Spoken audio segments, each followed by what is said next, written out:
Leçon de l'école du sabbat, lundi 25 septembre 2023.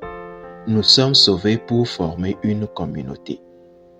Nous sommes sauvés pour former une communauté. En lisant Éphésiens chapitre 2, cherchez à répondre à cette question. Qu'est-ce que Dieu a fait pour nous par son Fils Jésus-Christ? Je cite, « Mais Dieu », fin de citation. Ces deux mots doivent être les mots les plus remplis d'espérance pour l'humanité. Dans Éphésiens 2, le verset 1 à 10, Paul décrit le sombre passé de son auditoire. Partageant le sort de toute l'humanité, ils étaient enclins à la rébellion contre Dieu, leur vie dominée par le péché et Satan. Éphésiens 2, le verset 1 à 3. Mais Dieu qui est riche en miséricorde, et qu'est-ce que Dieu a fait pour eux et pour nous? 1. Il nous a rendus vivants avec Christ. La résurrection de Christ est nôtre. 2. Il nous a élevés avec Christ. L'ascension de Christ est nôtre.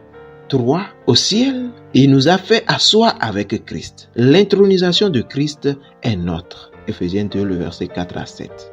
Nous ne sommes pas seulement des spectateurs des événements de la vie de Christ qui changent le cosmos. Dieu entreprend ses actions remarquables non pas à cause d'un quelconque mérite en nous, mais à cause de sa grâce. Éphésiens 2, le verset 8 et 9. Et il a l'intention que les croyants vivent en solidarité avec Jésus et pratiquent les bonnes œuvres. Éphésiens 2, le verset 10. Si Éphésiens 2, le verset 1 à 10 enseigne que nous vivons en solidarité avec Jésus, Éphésiens 2, le verset 11 à 22 enseigne que nous vivons en solidarité avec les autres dans le cadre de son Église. La mort de Jésus a des avantages verticaux établissant la relation du croyant avec Dieu, Éphésiens 2, le verset 1 à 10, et des avantages horizontaux renforçant nos relations avec les autres, Éphésiens 2, le verset 11 à 22. Par sa croix, Jésus démolit tout ce qui sépare les croyants gentils des croyants juifs, y compris l'usage abusif de la loi pour élargir le fossé. Éphésiens 2, le verset 11 à 18.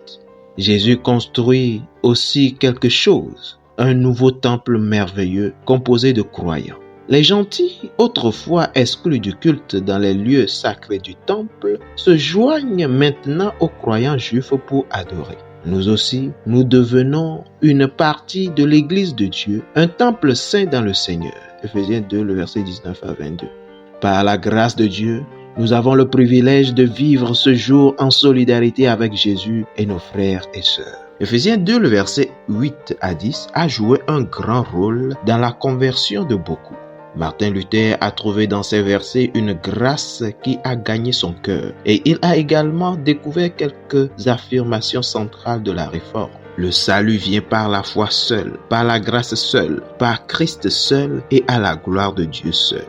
En 1738, 18 jours après avoir connu la conversion à Aldersgate Street à Londres, John Wesley prêcha à l'université d'Oxford annonçant, je cite, un cri du cœur et le manifeste d'un nouveau mouvement. Fin de citation. Son texte, Éphésiens 2, le verset 8. Voir A. Skevington Wood, Strangely Warmed. The Wesleys and the Evangelical Awakening Christian History Magazine, volume 5, numéro 1, 1984. Fidèles auditeurs et internautes, que Dieu vous garde. Amen.